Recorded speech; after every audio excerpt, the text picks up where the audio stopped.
기술적 분석이란 무엇인가? 주식 투자를 배울 때 흔히 기업을 보고 매매하는 기본적 방법은 투자이고 차트를 이용한 기술적 매매 방법은 투기로 인식합니다. 기본적 분석 찬양가들은 워렌 버핏식 투자만이 옳다 얘기하고 주식 종목과 시장의 타이밍을 잡는 것은 불가능하기 때문에 개인 투자자는 좋은 주식을 사서 시간을 투자하는 방법밖에는 없다고 합니다. 과연 그럴까요? 앞으로 배울 다비스의 경험을 통해 기술적 분석 차트 매매를 통해 주식 종목과 시장의 타이밍을 잡는 것이 결코 불가능하지는 않다는 것을 배울 수 있게 될 것입니다.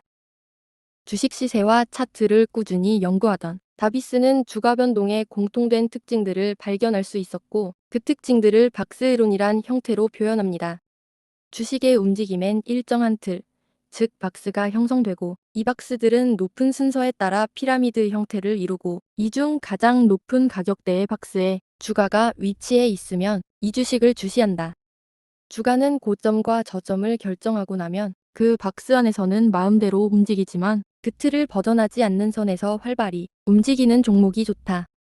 예를 들어 위와 같이 주식이 움직인다고 하면 이 주식은 45의 저점과 50의 고점인 박스를 만든다. 주가가 이 박스 안에서 자유롭게 움직이며 머무는 동안은 관심을 두고 주시하다가 45 밑으로 내려가면 관심권에서 지워버리고 50을 넘어가면 새로운 더 높은 박스를 만든다고 판단하여 매수를 할 수 있게 된다. 즉 주가가 오르는 상승 추세일 때만 매수한다.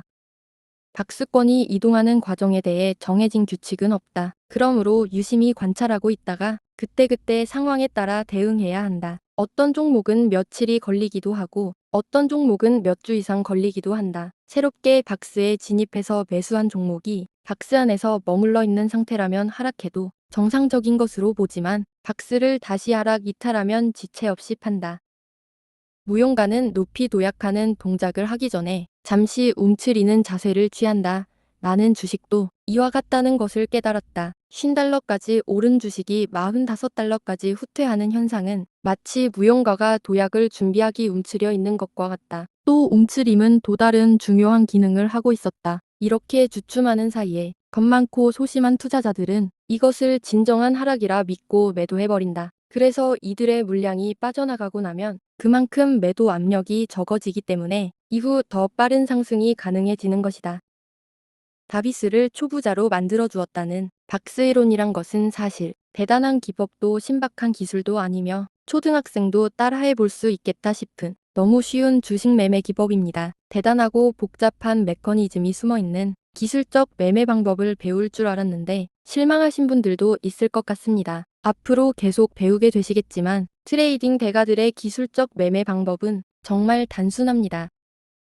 다비스의 박스이론은 착실히 정립되어 갔고 그것을 응용하는 방법도 확고히 자리 잡아갔습니다. 이후 다비스는 3번 연속 박스이론 매매를 통해 수익을 얻었습니다. 3번의 성공으로 자신감이 가득 찬 다비스는 4번째 도전을 이어갑니다. 새로운 박스를 형성하려는 것 같아 매수했는데 아쉽게도 이번엔 반대였습니다. 사자마자 상황이 반전되더니 빠지기 시작했습니다. 이론대로라면 상승했어야 했으나 하락했고 하락했으니 팔아야 했는데 고집을 피우다 한참이나 뒤늦게 매도를 하게 되었습니다. 그는 4번째 매매를 통해 3번의 성공으로 번 돈을 모조리 잃고 말았습니다. 이때의 경험으로 다비스는 주식시장에서는 확실한 것은 없기 때문에 언제든 실패할 수 있고 공명정대하고 냉정한 진단자가 되어야 하며 어느 특정한 이론이나 주식에 집착하면 안 된다는 것을 배웁니다. 다비스는 자신이 투자하는 것 중 반은 맞고 반은 틀리다는 생각을 하게 되어 2가지 원칙을 세웁니다.